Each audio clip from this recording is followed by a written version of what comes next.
essa questão da igualdade de oportunidades é crucial e ela começa na creche.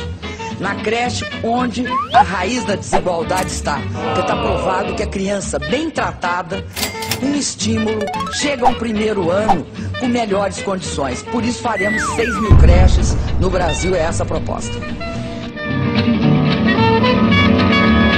Vocês podem ter certeza que nós vamos estar de olho na qualidade da educação.